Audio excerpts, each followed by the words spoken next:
So you want to stop a roundhouse kick. A lot of people have a hard time stopping roundhouse kicks because for the most part, they don't know if it's going to come low, middle or high.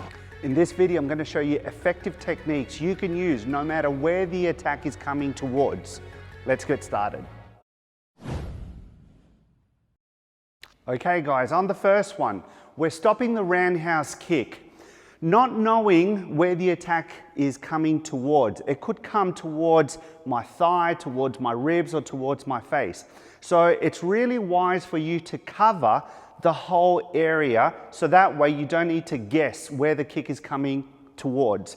So in this case, I could be completely square, like a square traditional guard, or even just a natural stance, because at the end of the day, what we do is for self-defense, right? So I could be minding my own business. So if someone gives me a round kick, I need to just be able to stop it, right? Covering, low, middle, high. I'll get my son to kick me thigh, ribs, and face. I go 1, I go 2, I go 3, right? So it doesn't really matter where the kick is coming towards. This technique is super effective against it. Now, what I like to do when I'm teaching my students is have the attacker follow up with a punch. So we'll slow it down a little bit so that way you can see what I'm referring to.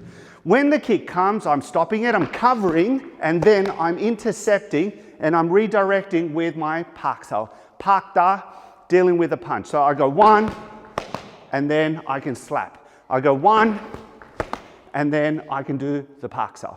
So for you to see how it would look like if you're drilling this technique with a training partner, I'll get my son to kick me on the right side with a punch and then on the left side with the punch. I'll do it a few times from the square stance and then I'll do it maybe from a fighting stance. So we go 1.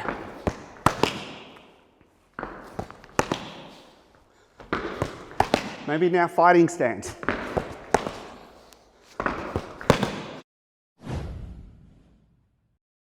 All right, now for the second one.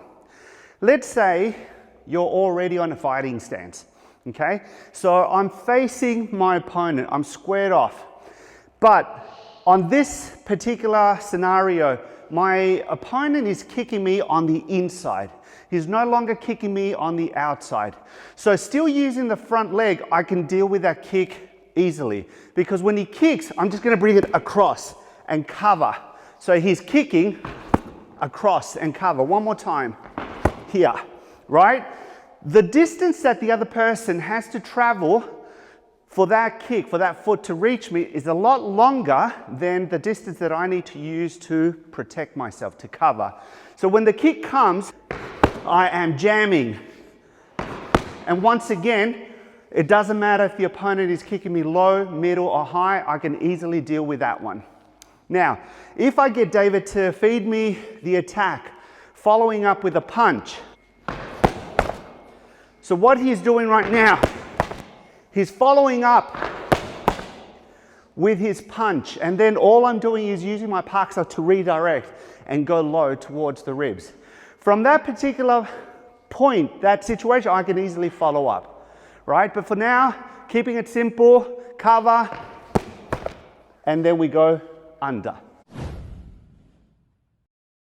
Okay guys, third option. This time, let's say you're ready for it.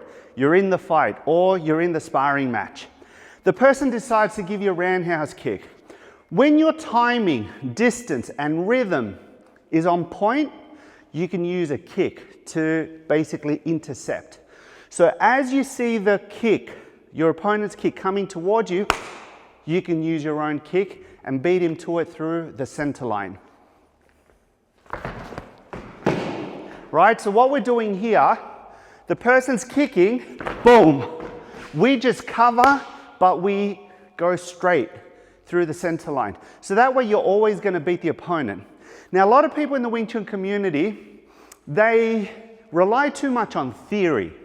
And that, in my opinion, is a bit dangerous if you can't pull it off, if you don't have the amount of reps that you need to be able to execute and apply the technique effectively.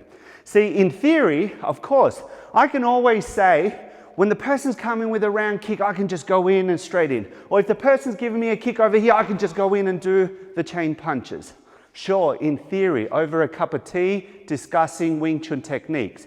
But when you have an experienced fighter against you and they're feeding you attacks, strong, good timing, but they're also switching it up, they're faking techniques to get in, to bait you into doing what they want to do, those techniques where you just go in through the center will always fail.